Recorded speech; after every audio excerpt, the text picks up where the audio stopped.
بسم اللہ الرحمن الرحیم۔ السلام علیکم ورحمۃ اللہ وبرکاتہ۔ سامعین محترم،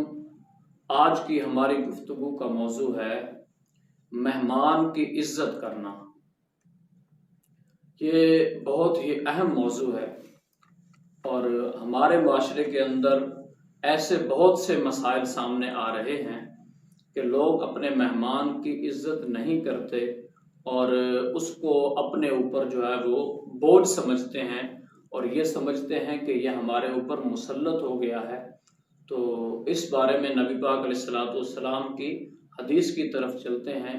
اور نبی پاک علیہ السلام نے ایمان والوں کی ایک صفت جو بیان فرمائی ہے اس کی طرف چلتے ہیں۔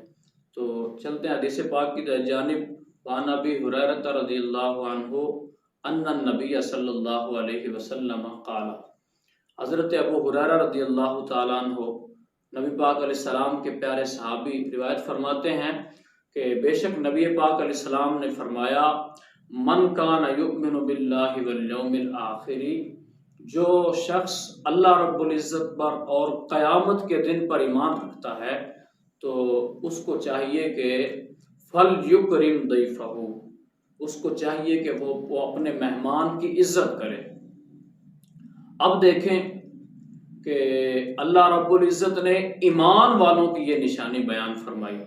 لیکن ایسا نہیں ہے کہ اگر کوئی عزت نہیں کرتا تو وہ ایمان سے خارج ہو جائے گا، ایسی بات نہیں ہے، بلکہ یہ صرف اللہ رب العزت نے ہمارے لیے یہ اعزاز بخشا ہے۔ نبی پاک علیہ الصلوۃ والسلام نے جس کو یوں بیان فرمایا ہے کہ ایمان والوں کی یہ نشانی ہے، ایمان والے ہی اپنے جو ہے نا مہمان کی عزت کرتے ہیں۔ تو آگے فرمایا، وَمَنْ كَانَ يُؤْمِنُ بِاللَّهِ وَالْيَوْمِ الْآخِرِ فَلْيَصِلْ رَحِمَهُ، جو شخص اللہ رب العزت پر اور قیامت کے دن پر ایمان رکھتا ہے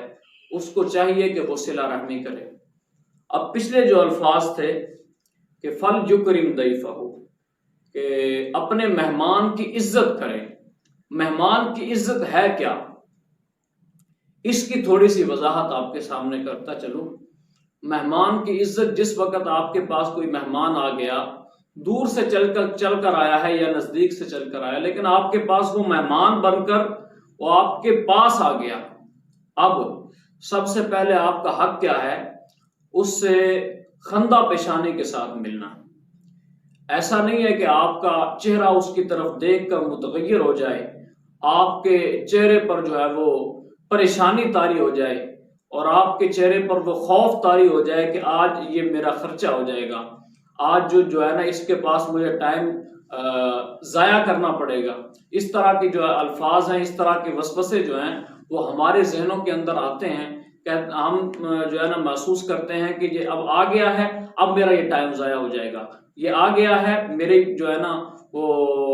رزق ضائع ہو جائے گا، یہ آ گیا ہے تو اس کے پاس مجھے بیٹھنا پڑ جائے گا۔ تو یہ ساری چیزیں جو ہے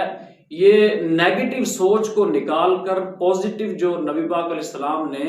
ہمیں سوچ دی ہے اور جو ایمان والوں کی نشانی بیان فرمائی ہے کہ اللہ رب العزت پر اور قیامت پر جو ایمان رکھتا ہے اس کو چاہیے کہ اپنے مہمان کی عزت کرے۔ دوسرے نمبر پر نبی پاک علیہ السلام نے فرمایا صلہ رحمی کرے۔ تیسرے نمبر پر فرمایا وَمَنْ كَانَ يُؤْمِنُ بِاللَّهِ وَالْيَوْمِ الْآخِرِ فَلْيَقُلْ خَيْرًا أَوْ لِيَصْمُتْ، جو شخص قیامت کے دن پر اور اللہ رب العزت پر ایمان رکھتا ہے اس کی تیسری صفت یہ ہے کہ فَلْيَقُلْ خَيْرًا، اس کو چاہیے کہ وہ اچھی بات کرے، أَوْ لِيَصْمُتْ، یا خاموش رہے۔ اب یہ زبان جو ہے یہ اتنے گناہ کرتی ہے، ملا علی قاری اپنی اسی جو ہے نا مشکاہ شریف کی شرح کے اندر لکھتے ہیں، فرماتے ہیں اسی حدیث پاک کے تحت فرماتے ہیں کہ جو زبان ہے اس کے 80% گناہ ہیں، دوسرے بدن کے جو اعضاء ہیں ان کے جو گناہ ہیں وہ جو ہے نا 20% ہیں، تو 80% گناہ جو کرتی ہے یہ زبان ہے۔ تو زبان کے بارے میں ایک اور حدیث پاک بھی ہے، نبی پاک علیہ السلام نے فرمایا کہ تم مجھے اپنی جو 2 جبڑوں کے درمیان ایک زبان ہے اس کی اور جو 2 ٹانگوں کے درمیان تمہاری شرمگاہ ہے اس کی، ان 2 چیزوں کی ضمانت دے دو، میں تمہیں جنت کی بشارت دیتا ہوں۔ تو زبان دیکھو، اس کو اللہ رب العزت نے 32 دانتوں کے اندر جکڑ کر جبڑے کے اندر رکھا ہے، پھر بھی یہ اتنا گناہ کرتی ہے۔ تو زبان کے جو گناہ ہیں اللہ رب العزت ان سے ہمیں محفوظ فرمائے، اور جو ایمان والوں کی نشانیاں اللہ رب العزت نے نبی پاک علیہ السلام نے بیان فرمائی ہیں، تو ان چیزوں پر ہمیں عمل کرنے کی اللہ رب العزت توفیق عطا فرمائے۔ امید ہے میری باتیں آپ کو سمجھ آ گئی ہوں گی۔ اللہ رب العزت عمل کی توفیق عطا فرمائے، آمین بجاہ النبی۔